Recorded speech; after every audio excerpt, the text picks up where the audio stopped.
All right, guys, I think I'm gonna close it again and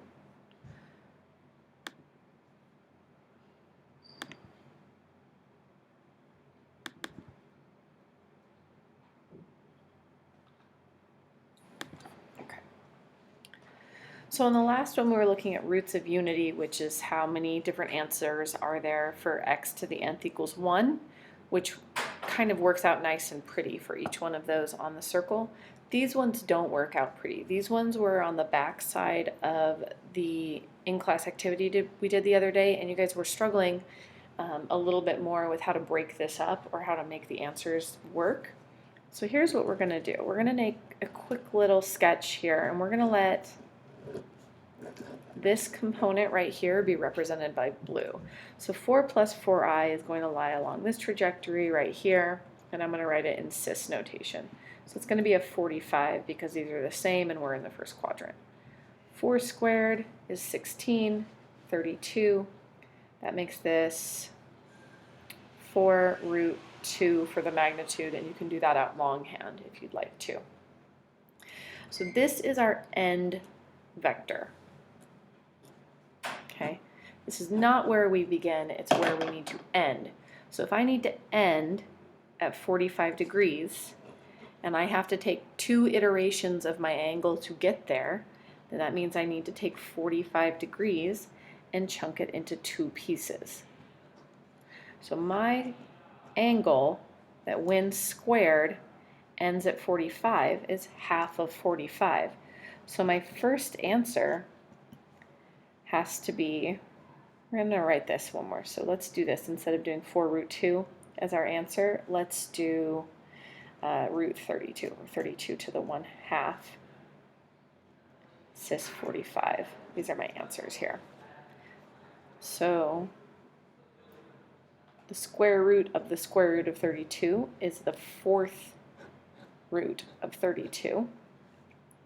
Cis 45 over 2, or approximately 22.5. So that's our first answer. That's this guy right here. So answer number 1. And then I check. Well, if I take this all and I square it, does that become 45? Yep. And if I square a 4th root, I get 32 to the 1/2. Cool. Checks out. The next answer is a little bit trickier. The next answer is harder to find. But let's use the guiding premise from the last question, which is that if I have answers on here, then they have to be evenly distributed. Well, what is evenly distributing 360 into 2 chunks? It must be 180. So I'm going to take the same magnitude and I'm going to add 180 to it.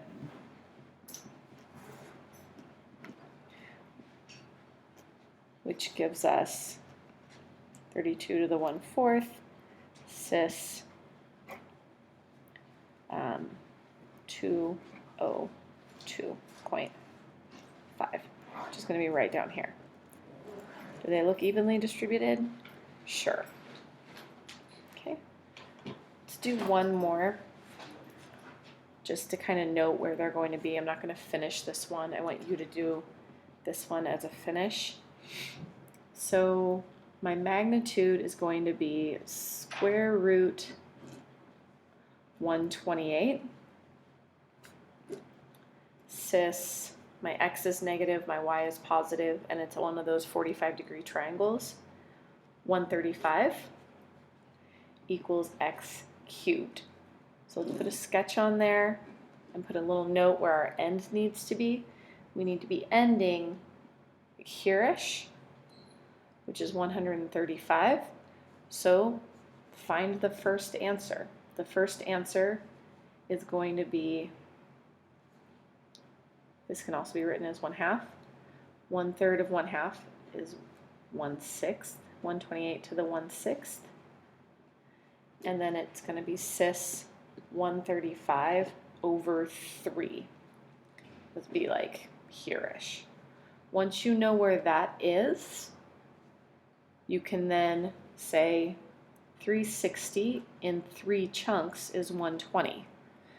So if my first answer is here-ish, then my next answer will be 120 degrees ahead of that, and then another 120 degrees ahead of that, and then the third one will be there. So this is the one I'd like you to try and see if you can come up with your 3 answers there. 135 divided by 3. 15. Oh, well, that was way easier than I thought it was going to be. There's 45. And then find those next 2. So I actually did the first one for you. 135 over 3 is 45. And find this one and this one. So our big idea here is that x will be r to the 1 over n, cis theta over n. And you're going to have, if this is 4, then you're going to have 4 answers. If this is n, you're going to have with n number of answers. Again, evenly distributed around the 360 or 2 pi. That's or, not divided by, or 2 pi. So we could say that if my first answer is cis pi over n, then my next answer is cis pi, I keep saying pi, theta over n plus 360 degrees over n. And then my next answer will be 2 of those, right? Just like I had 120 here ahead for my first answer, my next answer will be 240 ahead. So then I would have 360 over n times 2. And then my third answer would be my original answer plus 3 of these.